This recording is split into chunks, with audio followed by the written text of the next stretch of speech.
Hello and welcome to your daily cup of football. It's been a while, James. You know, you It's been a always start while. these episodes with a chuckle, like we just told a joke, but you somehow Why are you you just can't giving stop away yourself the- from laughing. Like there is no joke. He's just sorry, it's like this. Hello and welcome. Why are you giving away the magic? I'm trying to make it seem like we're having a great time here, James. Are we having a great time? You are. Oh, wow. Well, what a great place to start after what was, I would say, a pretty fun two semifinals.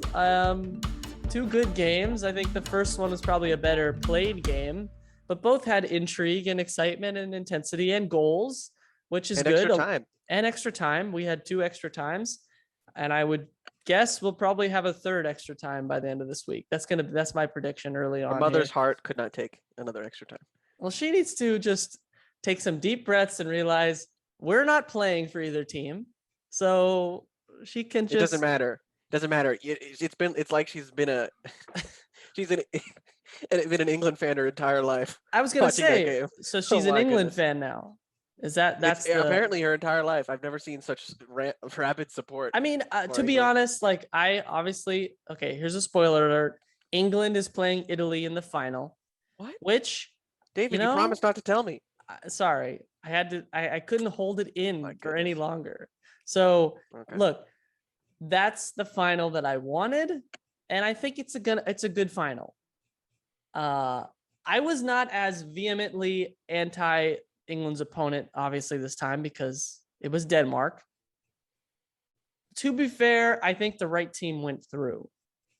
I know the circumstances of the incident that led to what eventually made them win was questionable.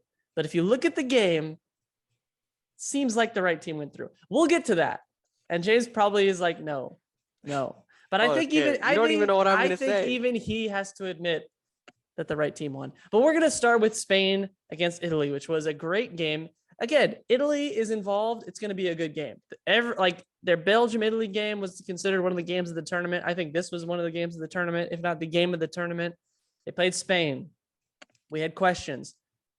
How is this going to look? Who's going to have the ball? The answer, Spain. Always Spain. Do not ever ask the question, who will have the ball? It will be Spain.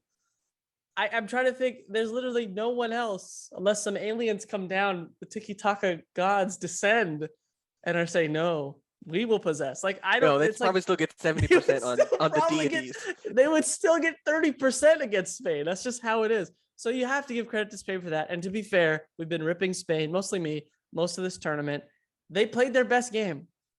I think that's objectively, you can say this was their best performance. They played really well at the beginning of the game. It had Italy on the ropes. Italy was making mistakes, which they had not made up to this point. Here's the problem, and it's the same problem. They could not score in the final third. Not enough guile, creativity, ruthlessness. Did not have enough of it. And It's like they because didn't of know that, what to do when they got there. yes. Like all they ever trained was passing. It's like, wait, there's a goal I mean, here? I had heard on Now what? other people writing about the Euros and podcasts about it that saying, everybody now wants to be a midfielder, or at least in Spain, like they're just creating midfielders, just a bunch of midfielders. Even their fullbacks are basically midfielders, like Sergio Roberto for Barcelona, who isn't on this team, but like we don't have a defender, I put a midfielder there. And there's not that many like great out and out strikers anymore. We got Kane, Lewandowski, Ronaldo, who used to be a midfielder, is now a striker. Okay. That's a Winger. That's not a midfielder. That's a forward. A winger Okay. is a forward. Okay. We'll take out. So Ronaldo's a striker. Fine. Lukaku, Kane, Lewandowski, Ronaldo, Patrick Schick. But there's not You're forgetting about Raul Jimenez. Okay. In this tournament, James, in Europe. Okay. So yeah, Spain did not Dolberg. score in the first. Dolberg. Where was Dolberg? They're still looking for him after the game yesterday. What did he do yesterday? Was that yesterday? That Again, wasn't yesterday. same. Was it same. yesterday? I believe it was yesterday, James. Right? I don't even know anymore. I think it was Wednesday. The Italy game was like years ago. Italy many game was on moons ago. Tuesday. The basic point is Spain looked good. And in the first half, it was 0-0. Second half, Same kind of pattern, I believe, James. I know you were more closely following the second half, but the deadlock came from an Italy counterattack, which seemed like that was the only way Italy was going to be able to score. We were right that Spain used the ball as its best defense, which is a good idea because the defending was not great on this counterattack, which led to Chiesa, who's popped up with some massive goals in this tournament. He only has 2. One was against Austria in extra time, which was a great goal. This was also a great goal. And from there, I'll just let you take it. Spain came back and equalized through Morata, which was also a good move. Morata played a 1-2 with Dani Olmo. Giorgio Chiellini overcommits to Morata, can't recover. And a guy who's looked pretty bad in front of goal looked very cool and slotted it in. So we'll focus on regular time. We'll get to extra time. But in regular time, what did you make of the whole thing? Because I think Spain made Italy look as bad as Italy have looked in this whole tournament. But at the end of the day, especially in knockout games, you got to get goals. You got to just find a way, especially when you have this much of an advantage. If Spain had scored in the first half, I think they might have gone on to win. I mean, you adding the possession to a 1-goal deficit for Italy. That's psychologically damaging. And they didn't get that. And that kept Italy in the game. Yeah. I think Spain did a really good job of neutralizing Verratti, Jorginho, and whoever the other guy was there. I don't even know who it was. Barella. Yeah. Because they didn't do much of anything, especially in the first half. They were very quiet in the first half. They gave away the ball all the time in the first half. And the second half was a little better from Italy. Probably that's why they scored. So I think Italy probably got a hairdresser or something at halftime because they were a little more inspired in the second half. But it was still mostly Spain the entire game. 7 minutes in, you're talking about your chance to like a score early on. Orias or the ball. Mikel. That's how you pronounce it. Mikel. Gets it. Beautiful pass from Pedri. Yeah. And he's left-footed. This guy's left-footed. It gets to his left foot. He controls it. His body continues to move forward. The ball stays where it is. And they lose a beautiful chance to make it 1-0 within 10 minutes. And that right there is like, that was probably maybe that was their best chance of the game that they didn't score. Maybe second best.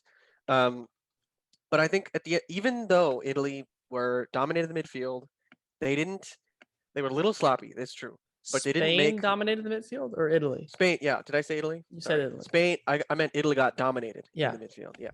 So Spain was better in all phases of the pitch, but defensively, Italy didn't make those costly mistakes that gifted chances to Spain. That chance that I just mentioned 7 minutes in was a beautiful pass from Pedri.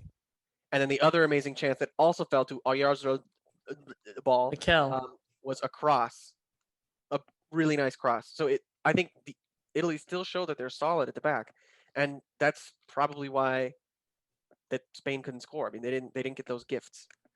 They had to really work for it. So now we'll go to extra time because I wanted to go back when we wrapped up Spain because I think their outlook going into 2022 is not as bad as it was maybe after like the Sweden game. And maybe that's an overreaction to one good performance, but it was pretty good.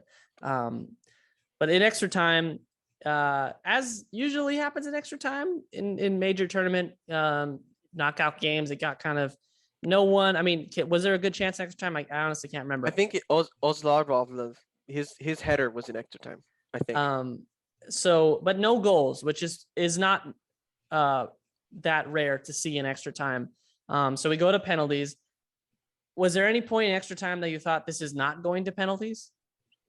Because that typically is what happens unless someone makes a mistake or I think Berardi almost scored in extra time. He like beat somebody and it was one of those ones where like the goal, if you're looking at the goal like this, he was on the very edge.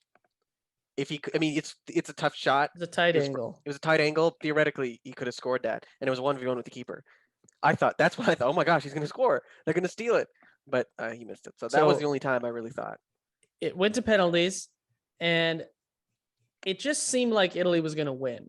I don't know if that's just because I was watching Chiellini like acting like this was a Sunday afternoon random for fun penalty shootout, laughing and like really hugging and like shaking Jordi Alba's hand vigorously. He punched him in the face too. Jordi Alba didn't seem to want any part of it, which I completely understand.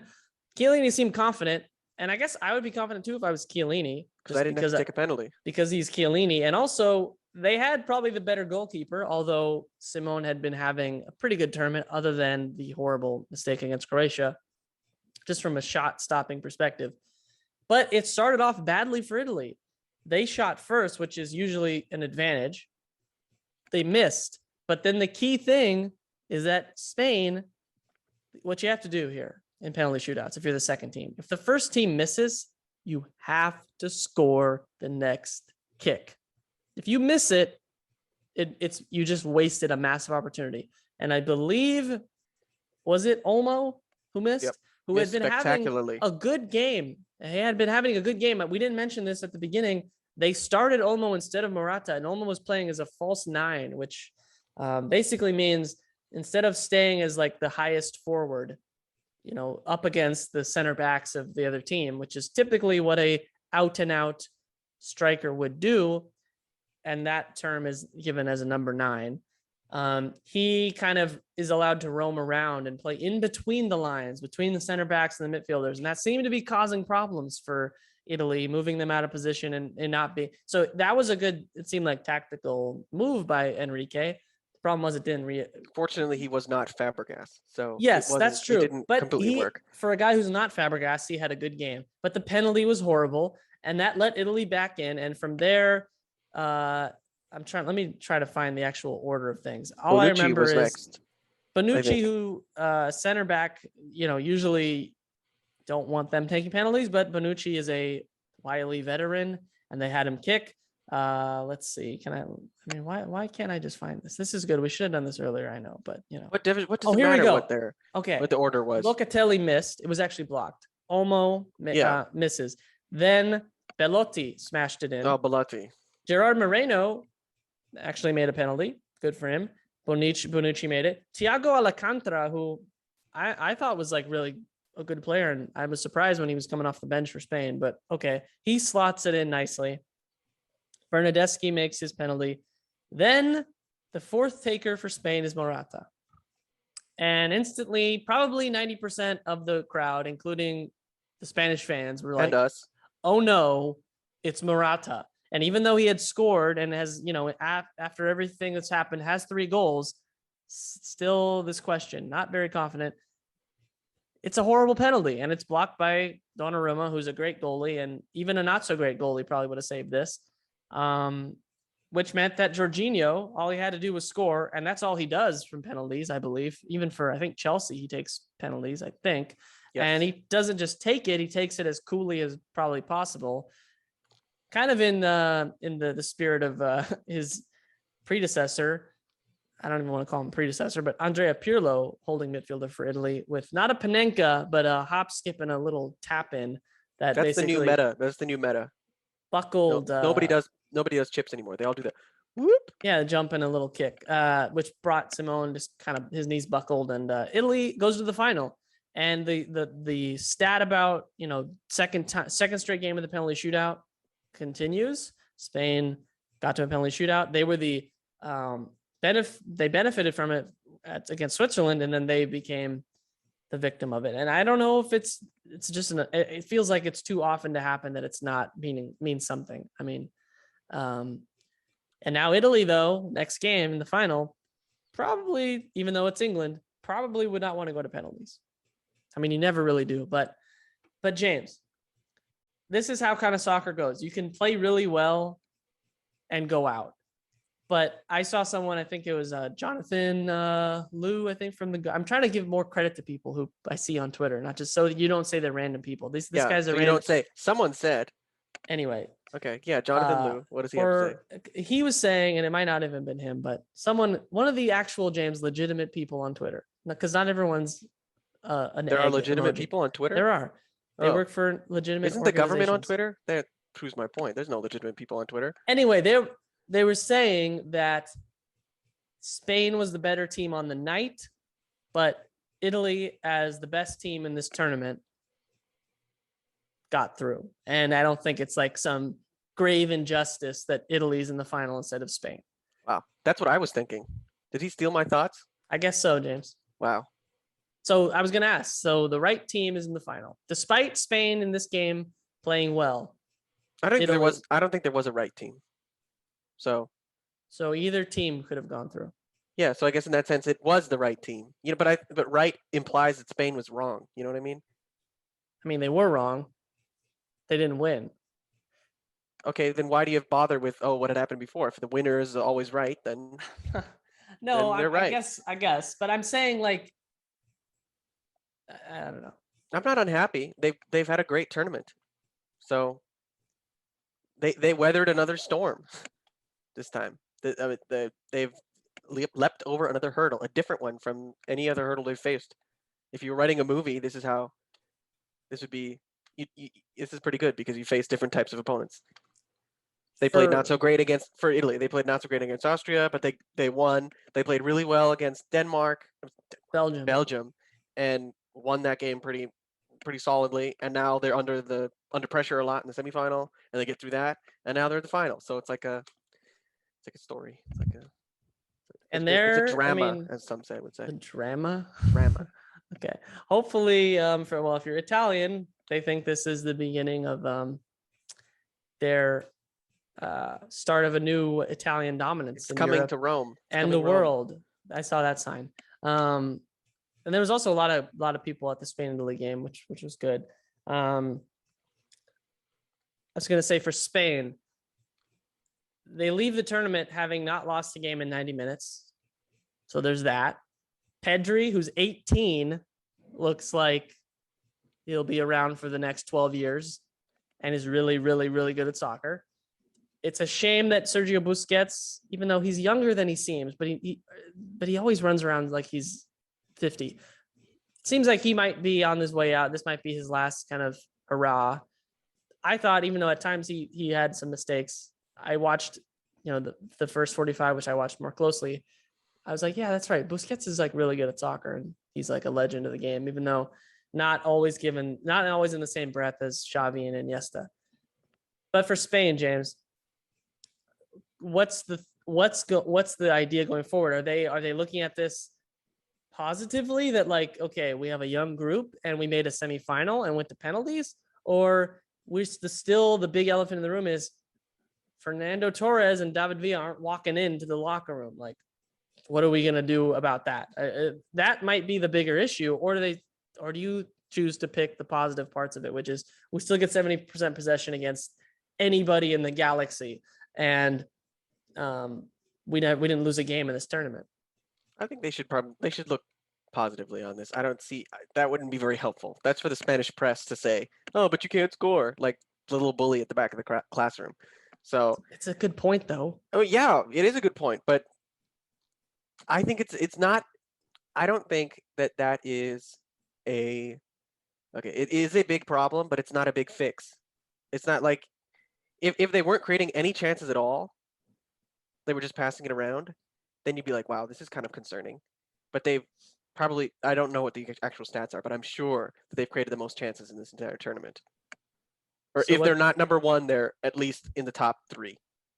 So actually finishing itself is not really that difficult to practice. So that's the fix. Just keep doing it and hoping these guys will actually be good finishers. I mean, you could practice. I mean, they practice passing all the time, I'm sure. I guess. But you do situational finishing. I guess. I don't know. Luis Enrique has to figure that out. On the other hand, that guy, Ozil, he scored a bunch of goals in La Liga. Well, it's different. National team. And so did Gerard Moreno. And I think Morata got bagged a few. But we have put about on that Spain jersey and 18 months or so until the World Cup. Spain will most likely be there. And it'll be interesting to compare kind of, where they are now. And I'm guessing they'll stick with Enrique. I mean, it would be kind of harsh to get rid of him after a semifinal. He can't make the players kick it into the goal. I mean, maybe he can only get them there. He could start himself. He could start himself. Yeah, I don't know. So Italy goes to the final, and I think it makes sense. Italy was from day one, literally this tournament, the best team, and they had to find a way to win. And they tapped into some old Italian grinding it out, and they're able to do that as well as play beautiful soccer. And I think they're going to get a test in this next game against the next opponent to be back on the front foot. I think as England, James, England makes it, the men's team makes it to a final for the first time since 1966. Women's team has made a final? They have not. So then why? I don't think. But we Then just why did want to, same for Italy. What gender is it? Like, I mean, Trying to be fair. okay. Okay, but England okay. beats Denmark 2-1 in extra time. Harry Kane. It's not listed as a penalty goal because it was a rebound, but it was off a penalty kick. The worst penalty I've ever seen Kane take, because he usually is perfect from the spot, especially for England. Schmeichel tried to catch it, didn't. Probably should have parried it. Maybe the one mistake. Yeah, you gotta go out. Maybe the one parry it back mistake inside. Kasper Schmeichel, who had been having a great game up to that point, made in the game. It fell right to Harry Kane, who's the fastest to react in the 104th minute. England wins 2-1. That was the climax moment that led to England winning. It was created by some chicanery and, naughtiness, but that's okay. That's part of the game. We'll get to that. But we're going to start from the beginning, as it was England this time who was on the wrong side of an early free kick, or first half free kick. Mikkel Damsgaard. Are you talking about the World Cup semifinal? Yes. You should, because there hasn't been a free kick, so it's. This was the first direct free kick, you're right, in the tournament. Mikkel Damsgaard. Finally. Jordan Pickford. Pick that one out. Probably, there were some questions about it. It wasn't in the corner, but it did go over the bar, it looked like, and then in. So he knew he's kicking against Pickford, who's not a good goalie. So. Yeah. And Pickford had a not great game up to that point, too. He was making some interesting decisions. In the semifinal 3 years ago, England scored from an actually really good free kick. No shade on Damsgaard, but Trippier scored against Croatia. But then England was the one to lose 2-1 in extra time. This time they flipped the script, and they were the one who won. And I think this time they deserve to go through. They pretty much, this was a credit to them. We were gonna say, how would they react to going down? This is the first time they've been down. Within 7 minutes, they should have scored. Sterling had a great chance and Schmeichel blocked it. Then 2 minutes later, Sterling again was right there. This time Saka crossed it in, and Simon Kjær kind of didn't have anywhere to go. It goes off him, and it's an own goal. That was 9 minutes. So within 10 minutes of going down, they equalized, which I think is massive. If it had gone into halftime, they're down 1-0. Everything is different. Their mentality, the fans who were rabid for this, which makes sense. England's never been this close. They would have been booed off the field. Yeah, and instead it's here we go. Back to even. We got 45 minutes plus to do this. And from then on, to be honest, it seemed like there was only one winner of this game in terms of chances and who was having the ball, which is surprising to me, I guess, or maybe it shouldn't have been. I don't know. Denmark didn't possess as much as I thought they would. I think probably they understood that this was an away game, which it was. There was a good amount of Danish fans, but they approached it like a team on the road where you kind of sit back deeper, which I guess against England's maybe a smart idea because they don't have great creativity in midfield. A lot of it comes from Kane dropping deep. He created the first goal. He dropped deep and played a great ball to Saka, who I was very surprised to get a start over Sancho, but he got an assist. So I guess you can't really complain too much if you're an England fan. But Kane was the creator on that goal. And other than that, they kind of, play the ball around, go to Shaw, try to cross it, overlaps, underlaps. They don't have technical. They don't have Pedri. Pedri's not anywhere near there. So what was your take on England? Because they obviously, it ended up going to extra time and they got the penalty, which we'll devote its own category for. But the way England played, they were pushing for it. They had the ball. They created chances. But how did you feel about how that went? And did it surprise you how Denmark, because Denmark was kind of hanging on at times, right? Yeah. I think Denmark, they have a lot of creative ideas, but they don't have the skill to actually do them. And they don't have there was one move in particular where they did the nice connection, played Damsgaard through, but he's being chased by the machine himself, Kyle Walker. Who was at And what could have been a goal, is now something that no one is going to remember in a week because he eats up that grass. But that's a strength of England. They're defensively solid. They have great. And it wasn't the best pass either. Right. It was an okay pass. It was good enough. If it wasn't Walker, maybe it would have been good enough. But they didn't have enough at the right times. They didn't really get that close to scoring. Let's be honest here. They didn't. Dolberg shot twice from outside the box. There was one moment where England had a giveaway in midfield. I think it was like Delaney or somebody, or I think it was Højbjerg was running through and kind of just had a poor shot. There was a couple, but yeah, it didn't look like England was in that much danger of like conceding or getting pegged back. And the goal they conceded was a set piece. And we thought set pieces would probably be important, maybe for England. Yeah. So at Denmark, like I said, they have creative ideas, but they don't have the skill to pull them off. I think that's the reality. I think they were getting by on just pure emotion and a little bit of luck, to be honest, so far. And it had been working. Momentum was in their favor. They really, really, really, really, really needed to make it to halftime after they scored. Yeah. First thing I thought when they scored, they need to make it to halftime. If they don't make it to halftime, they're losing this game 2 or 3-1, 100%. And they conceded. And when England scored, I thought 3-1, 4-1. That's what I was expecting. And to be fair, Denmark defended a little more solidly, and I think England they had all the possession, all that for most of the second half. I'd say there were some spells where Denmark, they were just passing it around, but they just couldn't get it going. There's too many. I think like Poulsen, for example, is just not very good. He's not quite good enough. He's the same type. He's got this great idea, but he can't pull it off. And they were getting bullied by Maguire. And they just couldn't do it. And England didn't really create that many great chances. Like I don't remember thinking, oh my, how did he not score that? It didn't really happen. But it didn't need to, because I think they were just it was coming. Especially when extra time started. You talk about the penalty, you can say whatever I guess we'll talk about it later. But the goal was coming.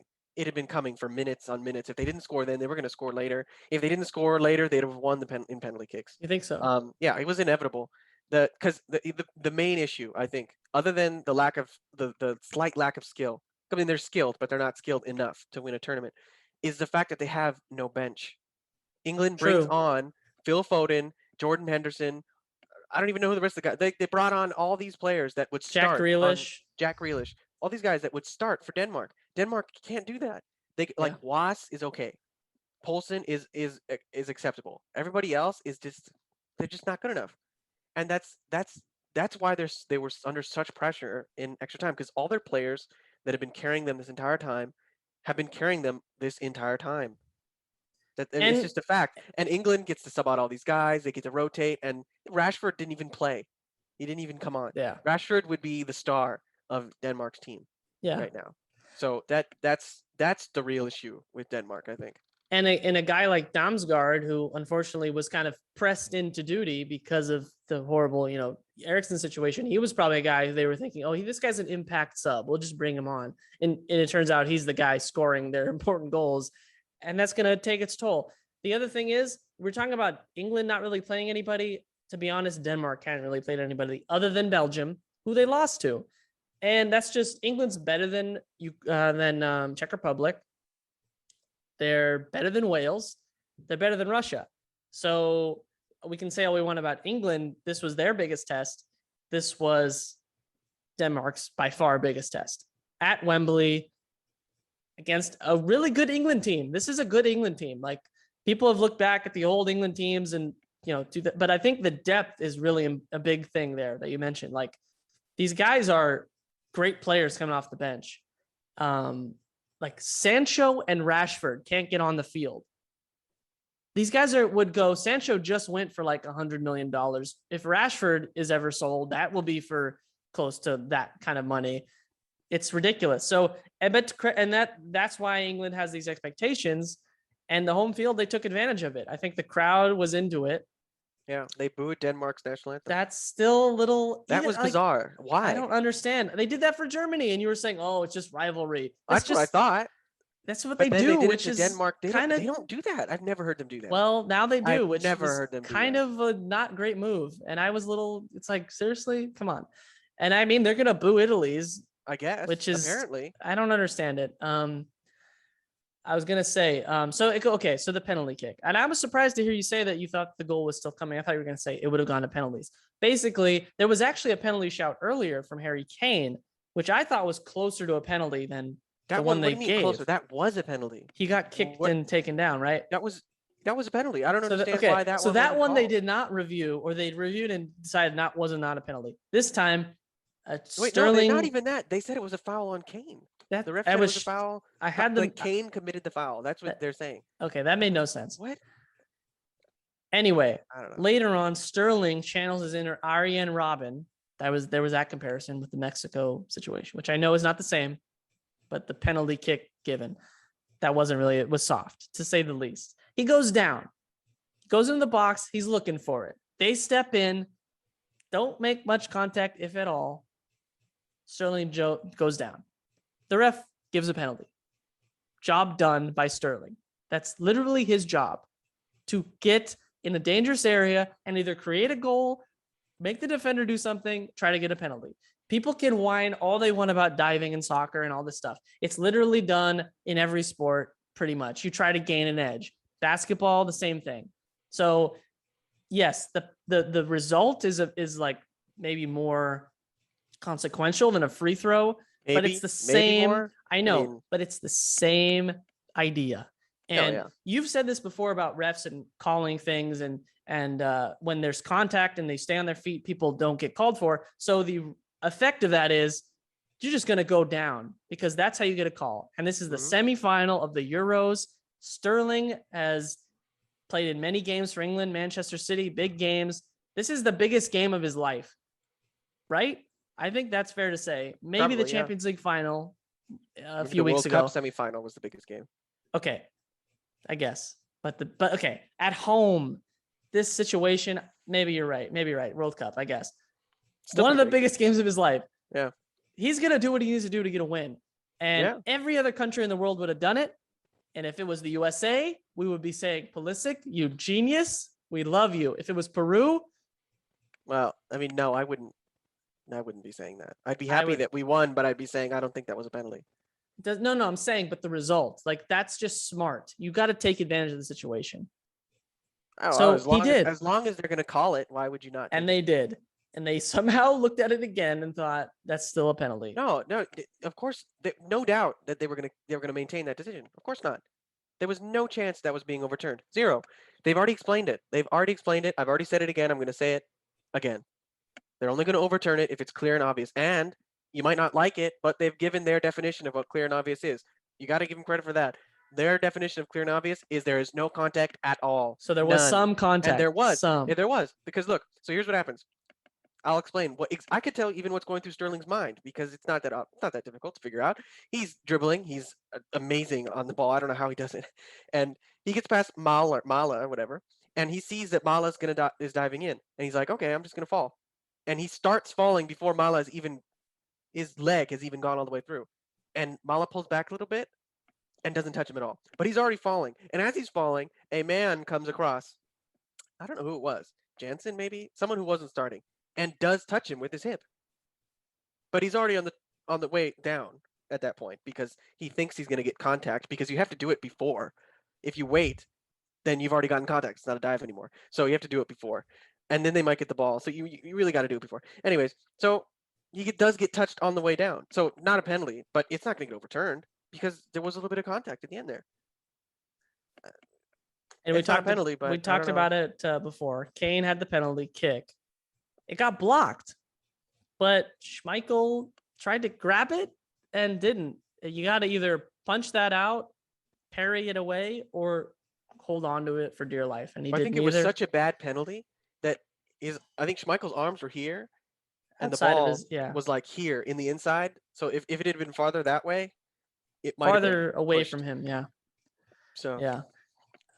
And Kane scored, and I mean, if you give Kane a second chance, he's not going to miss. Yeah. Like they still would have won even if he had saved that penalty. Yeah. Would have been a little less likely, but I mean, it was coming. It was. So we got England, Italy, James. Yeah. England, Italy.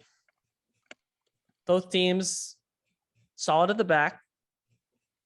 Italy have looked better going forward just because they have more creativity, but England probably has more depth than Italy. Because we're not gonna record till Sunday. We're just gonna do it now. This is now the biggest game for England, the men's team, in like whatever, how many years it's been since 1966, which is how many years is that? 60, 50? I don't know. You want me to do math, James. Come on. 55? It's been, yeah. So more than half a century has gone since England has played in the final. So the pressure is on England, I believe, even though I would say they're, from a playing standpoint, the underdog, which I don't know if you agree with that. But just given the circumstances and the fact that the game is in Wembley, which is an advantage, it also means the pressure is on. And losing the final would be bad. Now, I would say it's still a successful tournament for England. If you make the final, it's a success, no matter how you slice it. Now, it'll be a huge disappointment to lose a final at home because you don't know when the next final will be at home. Specifically, finals in general, but the final at home is like the rarest thing ever. As you can see, as they've not had one in 55 years or whatever the math is. It's a long time. But I want to believe England can do this. But Italy has been just inevitable in terms of finding a way to win and just being solid. I don't know if the crowd and the feeling of emotion will be enough, but I think as much as it pains me, I think Italy is going to come out on top. But I would not be shocked if England won. It just seems to be going toward an Italy win. And I think Italy probably will have more of the ball, which might suit England. And then maybe Italy knows that and they're going to say, you know what, England, you have the ball. And we'll do kind of the counter thing. Give me everything you have on this matchup. I'm more excited for like the anthems. I'm also more excited for the Italian anthem and all it's going to be 75,000, which I feel like it was 75,000 on set. I don't know how they said it was 64. So if they're saying they're letting in 75,000, it'll be near capacity. Yeah. I think people sneak in, I think people are sneaking in. Probably.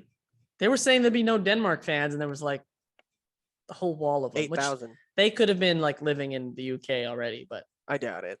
Anyway, give me everything on this game, look, James. England are favorites. They are. Okay. They're at home. This tournament has been designed so England can win. Just pay attention. Who traveled the least during this entire tournament? England. Who got to play 6 of 7 games at home? England. If you give me those two stats, you'd think this was a home tournament for England. Like the whole tournament was in England. Kind of is. And you add on to the fact that they've got a gift in terms of round of 16 matchup, quarterfinal matchup, semifinal matchup. It could have been easier, obviously, but they really could have been a lot harder. And then I think adding on to the fact that they conceded against Denmark, I think, is a good thing because they ended up winning that game. So the fact that they don't have that whole, they haven't conceded this whole time, that's off their backs now. They don't have to worry about it. I think that's a good thing. It's off their mind. I think it's all set up on the outside for England to be the favorites. I think like you said, they have a deeper squad. I mean, Sancho and Rashford would play for Italy, I think. They'd probably at least come off the bench. No, they would. I mean, I think they would, yeah. And I think Italy's going to win. And honestly, I want them to win. I'm done with England and they're sneaking into finals and then cleaning up after the big teams take each other out. I don't like. Okay, let me put it this way. If England wins, I'm not going to say, oh, they don't deserve to win the game. Like they don't deserve to beat Italy, because they'll probably. I don't think they're going to cheese the game itself. And if they're European champions, they deserve that because they did win all their games because they are champions of Europe. You're going to see this as I don't think a true tournament win. No, it is a tournament win because they won the tournament. I think it doesn't. prove that they're like this great team. That's what I'm saying. Okay. I mean, yeah. I mean, winning a tournament doesn't necessarily make you a great team. The last team to win the Euros, I do not think was a great team. Greece won, and that was Portugal, 2016. Greece won a Euros, 2004. That was not a great team. Mm. Now, England, I think, is better than both those But teams. I think England claims to be a great team. Well, I mean, and the fans yeah. fans claim, yes. Well, I mean, and I think they need to back that up. And I think they have the talent to do it. Like they could. I think they could have gone on Italy's run and made it to the final. I think that. But see, that's the thing. It's like they had no control over that. Yeah. Like, and I heard the reasoning about the reason there's so many games at Wembley. Part of the reason, and I mean, firstly, because it's a great venue. I mean, that's number one. Like, I'm glad these games are all at Wembley and not all in Baku, which should have gotten 0 games, by the way. But apparently, like, Belgium was supposed to host some games, and I don't think it was COVID related. They just, for some reason, backed out. So all those games went to Wembley, which is why I think all the semifinals were in. Anyway, so I think, yeah. Is England, have they not beaten anybody to get here? Really? I guess. But I don't think that should be used against them. I don't think they can do anything about it. If they win the Euros, are they all of a sudden favorites for the World Cup? No. I think France still will be, Belgium will still be. Now, will it ratchet up the pressure on England for the World Cup? Yes. But I honestly think, like, if they win this tournament, I don't know if the England fans will know what to do with themselves, because they will not see any of the, we didn't beat anybody to get here. They'll have won a tournament, which is like, goes against every thing in the kind of men's international soccer tournament. You know, all the little like, oh, Germany's really good always, and they're this, and England always fails. Now England's going to win. I'm excited just for that possibility of like a world post England actually won a tournament. I mean, no one's going to look back in 10 years, not even like a month, if they're English, and say, oh, we beat a pretty not great Germany, terrible Ukraine, and Denmark, who's not as good. But then if they beat Italy, I think even just beating Italy in this tournament, as good as Italy has been, would be an accomplishment worthy of European champions. So I'm not going to take away anything from it. Yes, it was a home tournament, but we've seen teams have the home advantage and not win. France was the home team in Euro 2016, and they had every single game at home, and they did not win. So look, you don't understand. I want to like England. I want them to actually go through. I just want them to go through adversity. That's all. Well, like everything's set up for them to win. That's what slightly bothers me, just a bit. But they won. But they won. But they did win. Oh, thank you. Yes, they did win. Did they win? I'm just saying. Like, I'm just you'd saying, be crushing them if they lost to Denmark, or if they lost to Ukraine, or even if they lost to Germany. People will be crushing them. High expectations. And all they can do is do what they're doing. Yeah, okay. They can do literally nothing else. Yep, that's true. Right? Yeah. Except beat Italy. Maybe, right? I don't know. That remains to be seen. They could beat Italy. You say Italy. Yeah. I have the flags here. Look, England. I don't have Italy, but I have India. We are back after some technical difficulties. It's close. James's laminated flags. I think him trying to pull off India and Iran as Italy broke the connection that we had. So hopefully we'll try to clean this up in the edit. I don't think it's possible to clean it up very much, but so bear with us with that. We are going to just close out the England-Denmark game with a few little small things. Then we're going to move on. James, I hear you have a question, and then we have a question from one of our listeners. Okay. So what does the chant "football's coming home" mean to you? Because I realize there are two meanings. Which one do you see? Which one do you think of? It's based, all I know is it's based off a song that I believe I said before we restarted that was from the World Cup, but I believe it was it made its debut before the 1996 Euros, which was hosted by England. So football is coming home The tournament is in England.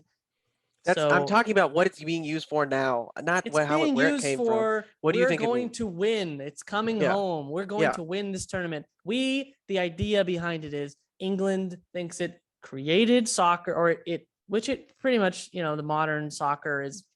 They're saying England soccer is our game, and we are finally going to win. So it's that football is coming back to its home. Right? Yes, football. Football is a thing, is a being, is an entity, is returning to its home. See, that's What did you think it was? No, that's what I thought. That's what I was thinking it meant. That's why I thought it was stupid, because you have to have some history to claim something like that. But now I realize that you could just say that you could interpret it to mean that football is coming, like we're gonna win. It's coming to our home. It's coming to us. That's another way you could interpret it. Because for example, Kasper Schmeichel before the game said, "Has it ever been home?" Suggesting because he's interpreting it as the football's going back to its home instead of football's coming to England, which is our home. You see the difference? Well, it's weird because they're in England playing these games. That's why it's kind of weird. But yeah, and I saw that little clip, and he was saying, I think he was about I think he was talking about the Euros, in that, has it come home? No, that was the World Cup. Because the guy responds when he says, has it come home? He says, 1966. And then Kasper Schmeichel says, that was the World Cup. Still not. I mean, that's one World Cup. Italy won 2 World Cups in a row in the 30s. James, so England that's all I'm saying. has this. I know. But I'm saying, for all of you people that want to defend against this, just say, oh, no, we just mean it's coming to our home. This is why you are upset that they had such an easy road, because of this arrogance of the fan base that has this song about it's our God-given right to win soccer tournaments, and it's coming home because we're England, and that they haven't earned it. That's where it comes from. So you think they do mean that? That's what they mean. Football's coming back to its home. That's what it. England. Yes, that's exactly what it means. I know. I was afraid of that. Because that's come on, it's England. Yeah, I know, but that's part of their whole thing. Is I don't have to like it though, do I? I know. So I'm just explaining. I think the song is actually called Three Lions. And the lyrics are basically just, it's coming home, football's coming home, over and over and over again. Everyone seems to know the score. They've seen it all before. This is pretty bad. So that was for 96? 96. And it's kind of, in the song, there's some what do you call it? I don't know. Digs at themselves. Because, let's see, I think it was 96. Maybe I'm going to be wrong, and all the English fans. Put a comment down below if you know. Yeah, 1996. 1996. Of course, it's been repurposed for every other tournament since then. Because, I haven't heard it until 2018. That's true. I'm not nobody sure sang it in 2012 or 2010. Because they never got. Well, I mean, they've had some. They made the knockout round. You'd think they were doing it in the group stage in 2018. I think it had to do with I don't know if it's the new coach, new players, stuff Gareth like that. Southgate was on the 96 team, and also which is up to this point has been synonymous with the failure of that team because he missed a penalty. So on another note for England, I hope they, because I think Gareth Southgate, I think he's a good coach, and I hope they do. Anyway, there's a line in here that says England's gonna throw it away, gonna blow it away, but I know they can play because I remember 3 lions on the shirt. Jules Rimet still gleaming. 30 years of hurt never stopped me dreaming. So many jokes, so many sneers. So they're part of the song is we always screw it up, but it's coming home. So it's got that I'm forever blowing bubbles West Ham vibe. No, we'll always keep dreaming.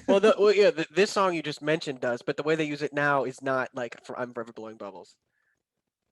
It's we're gonna win the tournament. Is we're gonna win. Football's coming home because home for football is England. Apparently, that's what English fans believe. That's why the English fans are singing it.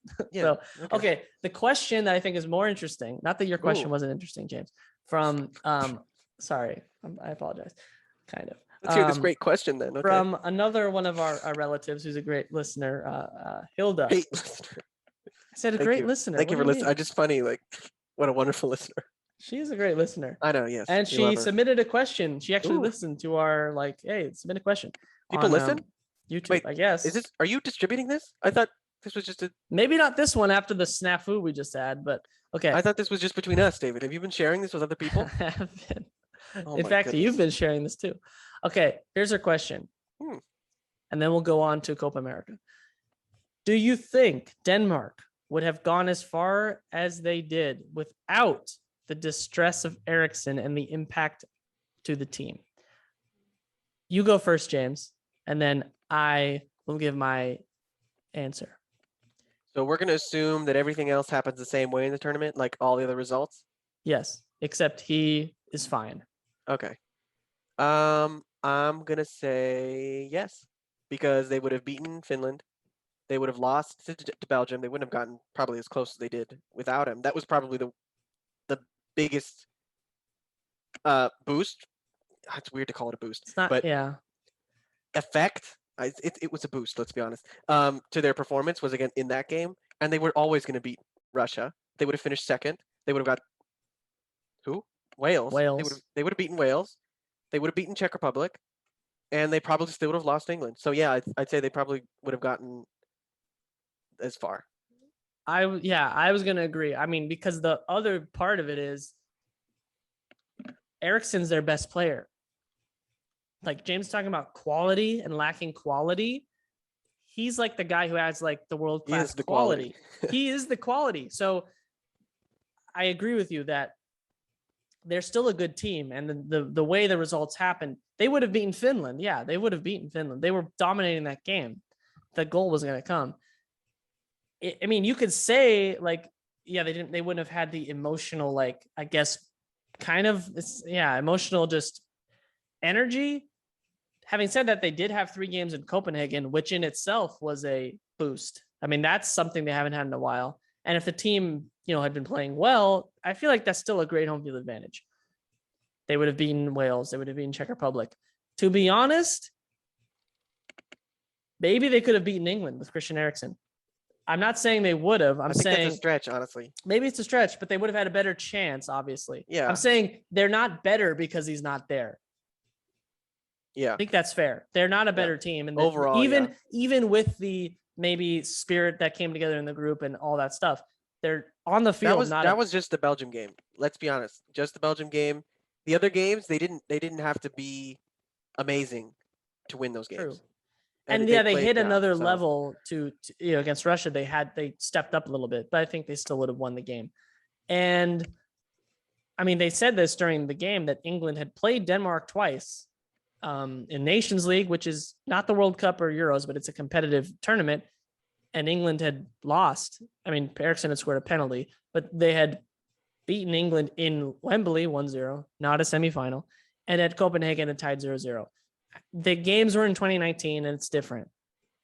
I'm just saying they would definitely, obviously would have wanted Christian Eriksen, and England would not have wanted to face Christian Eriksen. It's kind of interesting that Damsgaard scored the free kick because Eriksen's really good at free kicks. So that's kind of a cool moment. And it's already Denmark surpassed everything by, yes, the way the results turned out, you can say they would have expected to get here. It's still a massive, for Denmark as a country, it's still an overachievement, I would say, right? Yeah. It's still making the semifinal. Because they're not a big team. They're not a big team like England is. So the whole, you didn't have an easy road doesn't track. Right. I mean, they are ranked 10th, but I think you made the semifinal. So obviously population of 5 million people. Yeah. And so it was a better tournament because of Denmark. And of course, we never wanted that to ever happen.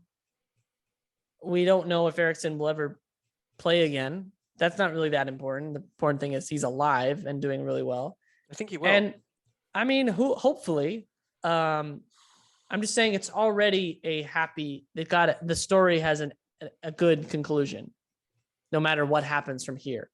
Everything else from here will be a bonus. If he somehow comes back, that's amazing. If he somehow comes back for the national team, that's like a miracle. If he plays in a World Cup game, it's like the greatest story you've ever seen, like in sports. One And of the they greatest. win the 2022 World Cup. I mean, I don't know. They're still a good team, and they're going to be at the World Cup. How do you say football's coming home in Danish? I don't know. Probably they'll probably say it nicely and happily, and it doesn't have the echoes of arrogance and privilege attached to it, but that England has.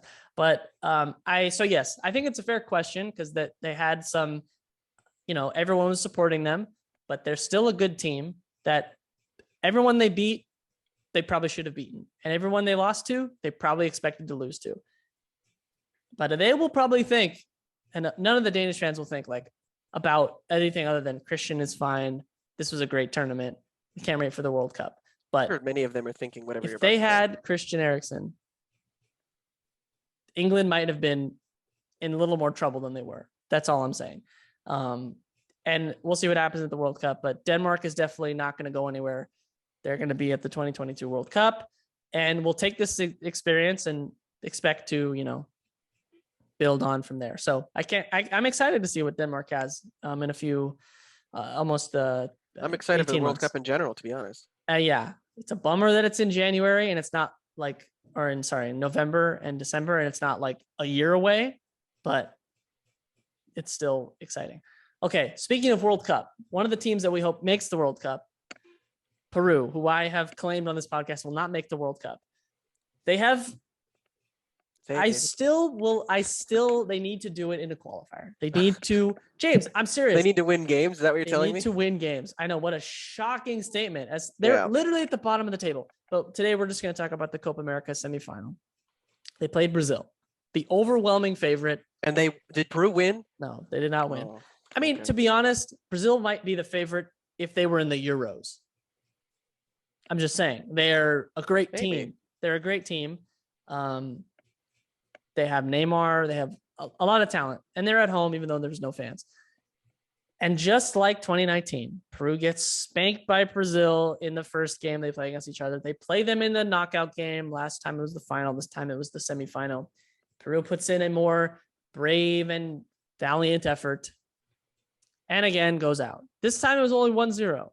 And I can't even remember. What was the goal? Was it? It was Neymar took out three brilliance. people. Now I remember Neymar you cannot question the brilliance of the goal. He's like got three Peruvian defenders around and he megs one of them and then passes it to the open man who scores. To that point, Gallese had been putting his life on the line to try to save goals. Yeah. Peru had like 1/2 chance from Batman or Gianluca Lapadula with the mask. In the second half, though, I mean, I know it was a lot of just like not really that meaningful possession. Peru had a lot of possession and they had the ball and they were kind of, maybe Brazil was just, they were probing for a mistake. Yeah. I don't, but managing a game at 1-0, that's why I was like thinking to myself, I think they just kind of outplayed them a little bit. So that's what I think they were, yeah. So Peru outplayed Brazil in the second half. In parts, at least, yeah. And I don't think Brazil looked anywhere near as dangerous going forward. So maybe it was like complacency on Brazil's part, which is odd because it was only 1-0. You'd think if you're in CONMEBOL, you're like, okay, 1-0 is not enough against anybody in this what do you call it? Continent? Region. So I think just Peru played a better second half. I think Gareca gave them the hair dryer and sent them out there with some extra vigor. But yeah, they lost. The important thing is that we got out of this tournament is that we don't need Guerrero to succeed. Because he's 30, like he's 37. He's 137 years old. 37 or 38. I will love him forever, but there needs to be somebody else, and there apparently is. The Italian-born Batman, Lapadula. And I think not just him. There's a bunch of other players that we've been relying on this whole time, and they brought in some guys I've never seen before, and they all were pretty good.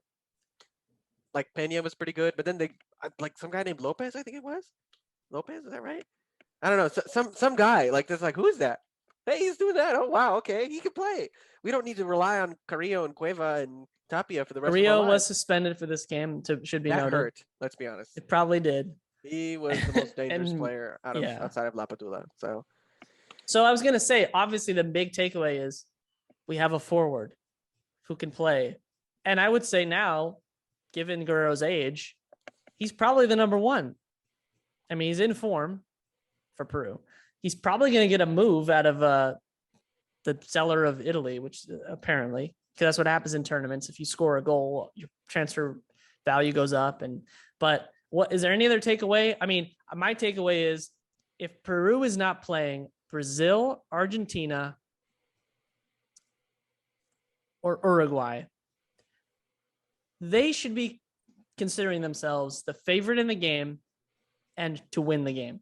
And Colombia honestly, and Chile, Colombia needs to get out of here with they got 2 center backs who can't take penalties, by the way. Ospina's an old man. James, okay. he's not in the team. Exactly. They can't even want James. Okay, you know what, James? We already beat them. I mean, of course, Peru's going to play them tomorrow in the 3rd place game and probably lose. Okay, Colombia and Uruguay. Chile is old and needs to go away. Other than those 4, they need to win every other game if they're in this. And I know it's hard. I know. But the position they've put themselves in has meant that they need to win these games. No ties, wins. Wow. That is why I don't think they will, because it's so hard. But they also have the ability to do it. And they showed that in this tournament. They always show it seems like, in Copa America. They make the semifinal of Copa America, which that puts them out of the last 4 teams in the region. If they're the last 4 teams in qualifying, top 4, they go to the World Cup. But they have not found consistently the ability to translate that to the World Cup. Do they have the potential? Yes. Do I hope with my whole heart they do it? Yes. Do I think it's going to happen? No. Just because they've dug themselves a big hole and they're going to drop points against a team they should beat because that's just who Peru is. The problem is they needed to give themselves more of a buffer zone, and they did not. I know we're switching now to qualifying, and I'm going back to my negativity. But James, what is your takeaway from this tournament? And as we look forward, qualifiers are coming. September, I believe, there's going to be qualifiers. So they got to. I already gave my takeaway, which was that there are new players that can replace the old ones. That was the biggest thing. Can they succeed without Guerrero? The answer is yes. And also, I mean, they've like you said, they've got the same issue for forever. This will probably be their issue until the end of time, that they cannot defend a lead. They have a tendency to just gift chances. Even in the time when they qualified, they did that. If you remember the one against Bolivia where it was such a great chance that Advincula was pointing to God. It just zoomed in on him. Wait, was that Copa America or qualifying? No, that was qualifying. That was against Bolivia. You're right. This guy missed from 2 yards out. If he had scored that, Peru would not have been in the World Cup. Our defensive structure should not be relying on acts of God, divine intervention. Okay, how about tighten it up? Okay, one more note, and I don't want to end on a sad note or a negative note, but here are their next 4 qualifiers. If FootMob is correct, Bolivia, and you tell me how many points we get. Okay. W. Home against Uruguay. W. At Brazil. Why can't we play them at the end? Home. It's a garbage time game. Home against Chile. Oh boy. Then a nice easy trip to Argentina. Those are the next 4 in September and October. So I don't know, James. You tell me. I was hoping we wouldn't play Brazil until they'd already qualified. Yeah, like they've clinched it. No, we don't get that. Of course we get the fire and brimstone from them right now. Before we've even played Paraguay before we've even played Venezuela or Bolivia. The next 3 after that are Bolivia, Venezuela, Colombia, Ecuador. The next 4. So those all need 12 points from those. And from this one, 1. I'm sorry. 2, Hold on. Come on. They got to beat. Okay, they have to win the 2 home games. They have to beat Uruguay and Chile. That's okay. it. If you're not going to beat both Uruguay and Chile, you need to get draws against Argentina and Brazil. James, they're going to lose. If you're not going to get wins against Uruguay and Chile, you're not going to the World Cup. You cannot drop more points. Well, maybe they tie. I don't know. They're still propping up the division. That's all I'm saying. For now. So look, prove me wrong, please, because it would be the greatest thing ever. Peru at the World Cup again. I want it really badly. Peru in a group with Armenia and the United States. Yes, let's do it. In England. Look, at this point, Armenia looks good for the World Cup. Can't The believe U.S. those words We're coming out gonna of my get mouth. there. It's gonna be a revenge tour for Pulisic through CONCACAF. Peru, come on, that would be perfect. That'd be a great World Cup. Yeah, that'd be weird. But we'll see. Now, last thing, Copa America final. I believe you people should watch, even though Peru's not involved. It's Argentina against Brazil. Super Classico. This is, if this thing had fans, it would be just as big of a game. Maybe not big of a game, but like up there with the Euros final, just because it's Brazil and Argentina. There's no fans, which is a shame because this would be a great atmosphere. They haven't played each other in the Copa America final since I believe 2007 is what I saw, which was Argentina or Messi's first Copa America and the first one that he lost because he's lost every single one, which I do not put on Messi. I put on everybody else in Argentina. Literally everyone else in Argentina. You know what you did. They know what they did. But the question, James, the thing with Messi that those who don't know anything, that's what I'm going to call them, as opposed to just dumb, would say is Messi can't be as good as Ronaldo, Maradona, Pele, because he hasn't won a major tournament with Argentina. All he's done is won with his club team. This is his chance to do it. And not that it needs any validation for me, cement his place as like the greatest soccer player, men's soccer player ever. Right? I mean, I know there's no fans. Does that take away anything? I'm like feeling like if he wins, they'll just use that as the excuse. Oh, there was no fans. So we'll find another reason to diminish his greatness or his accomplishments by saying, oh, he's not just dragging Di Maria and whatever you said, DePaul and Lautaro Martinez and Emiliano Martinez and Aston Villa goalkeeper and all. Who had a good season. He had a good season. Sorry, villains. I'm sorry. And he saved some penalties. But I really want Messi to have this. I know you feel the same way, but what is your Messi little? They're going to lose. Come on, James. They're going to lose. Prepare yourself. They're going to lose. Neymar is going to score, and they're going to lose. Messi's also been in great form. Look, I think the point about the empty stadiums is definitely going to happen if they do win. Darn it! And I think it would be unfair and fair at the same time because I do think you are losing something without the crowd. But it just seems like after all these tournaments, the one you did win was, because he's played in so many. Yeah. I think in that sense it would be unfair. But I do think that these tournaments that don't have fans in them, the seasons that haven't had fans in them, I've always felt a little hollow. Like even Bayern won the Champions League in 2020, and I was very happy that they won.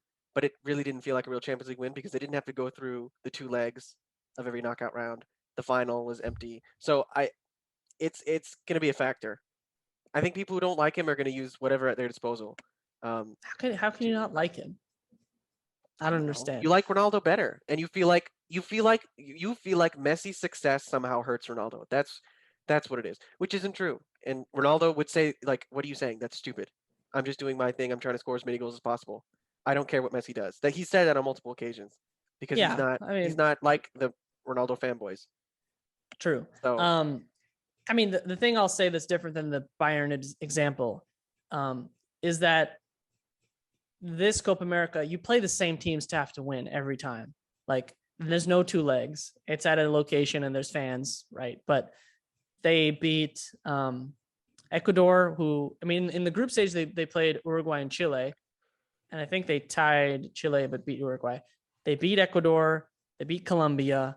They played Brazil. If they beat Brazil, despite no fans, I don't think you can take away, this is a lesser Copa America. Well, I know, but they'll try. Whatever. Yeah, I know. That game's on Saturday. So we got Saturday, Copa America, Sunday, Italy, England. It's pretty much perfect in every way. And actually, the Gold Cup starts on Sunday. Just saying. USA, Haiti. Let's go. This time it's personal. No, James, you can't get up for the Gold Cup. Are you talking about the Gold Cup? What? I'm just kidding. Copa de Oro. Copa de Oro. The real big one. There's going to be fans for that. So Messi would get more credit if he won the Gold Cup than if he won this Copa America? Yes, he did. Yeah. He did not win the Gold Cup. No, he hasn't won a Gold Neymar, Cup by the way, has not won a major tournament, unless you count the Olympics, which James doesn't. No, it's not a major tournament. Get out of here with that weak sauce. Neymar, this is a moment for him too. Neymar's not the greatest player ever either. He's not, but he's really good.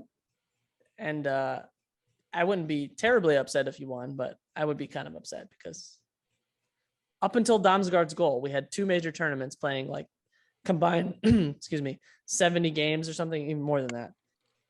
There was 2 free kick goals. They were both scored by Messi. And they were both ridiculous. So all the Messi haters can stick it because he's great. I hope he wins. And I hope he scores a goal.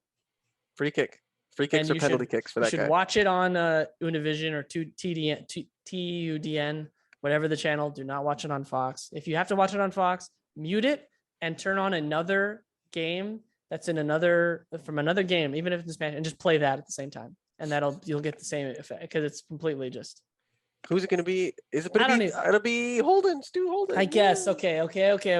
John Strong and Stu Holden are acceptable. They're passable. Never mind. Put it in English. Fine. John Strong. But if I hear Warren Barton, they said mute the pregame. They was overawed. They was overawed. James, I'm going to end the meeting right now. Do not say that again. No more Warren Barton. The final for the Euros, by the way, will be John Champion and Taylor Twellman on ESPN. I'll be sad to see. Game. I know, but the number 1 team for them right now is. No. But Ian Dark goes out as my MVP of the tournament. Does ESPN have the World Cup?